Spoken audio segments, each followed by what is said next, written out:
आदल्या दिवशी 27 जानेवारीला रोजच्या वेळेपत्रानुसार दादा संध्याकाळी म्हणजे जेव्हा कॅबिनेटच्या बैठका झाल्या, दादा म्हणाले होते अधिकाऱ्यांना की 4-5 तास मी माझी कामं करेल, काही अधिकारी मला माझ्या पार्टीतले काही अधिकारी भेटणार आहे आणि काही नेते भेटणार आहेत आणि काही कर्मचारी भेटणार आहेत, त्यांच्याशी मी चर्चा करेल आणि मग मी मुंबईला जाईल, असा दादांचा त्याच्यामध्ये त्या ठिकाणी अंदाज होता. ताफा सुद्धा लागला होता.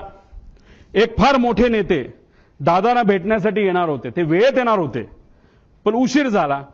ते उशिरा आल्यामुळे आणि चर्चा उशीरपर्यंत सुरू राहिल्यामुळे दादांचा वेळ त्याच्यामध्ये गेला आणि 5-5:30ला जे दादा गाडीने जाणार होते ते गाडीने जाऊ शकले नाही. त्यांना पर्याय राहिला नाही, त्यांना विमान बुक करावं लागलं आणि म्हणून 7:13 म्हणजे संध्याकाळी दुसऱ्या दिवशीचं विमान हे आदल्या दिवशी म्हणजे 27 तारखेला तिथं बुक झालेलं आपण बघितलं.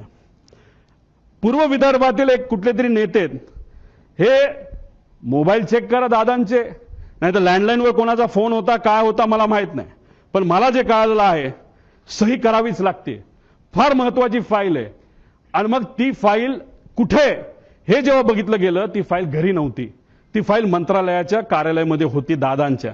दादा कुठलीच फाईल मोकळी ठेवत नाहीत, पण अचानक ती फाईल तिथं होती. मग ती दादानी बोलवली. बोलवण्यात येण्यात मुंबईचं संध्याकाळचं ट्रॅफिक तुम्हाला माहिती आहे. ती फाईल पोहोचूस तर वेळ गेला. वेळ गेल्यानंतर ती फाईल आली, पण एक मोठा नेता आपल्या पक्षाचं बोलत असेल तर सही तर करावीच लागेल आणि मग दादानी ती सही केली. ती फाईल यूज तर सही करूस तर त्याच्यामध्ये दुर्दैवाने त्या ठिकाणी वेळ गेला.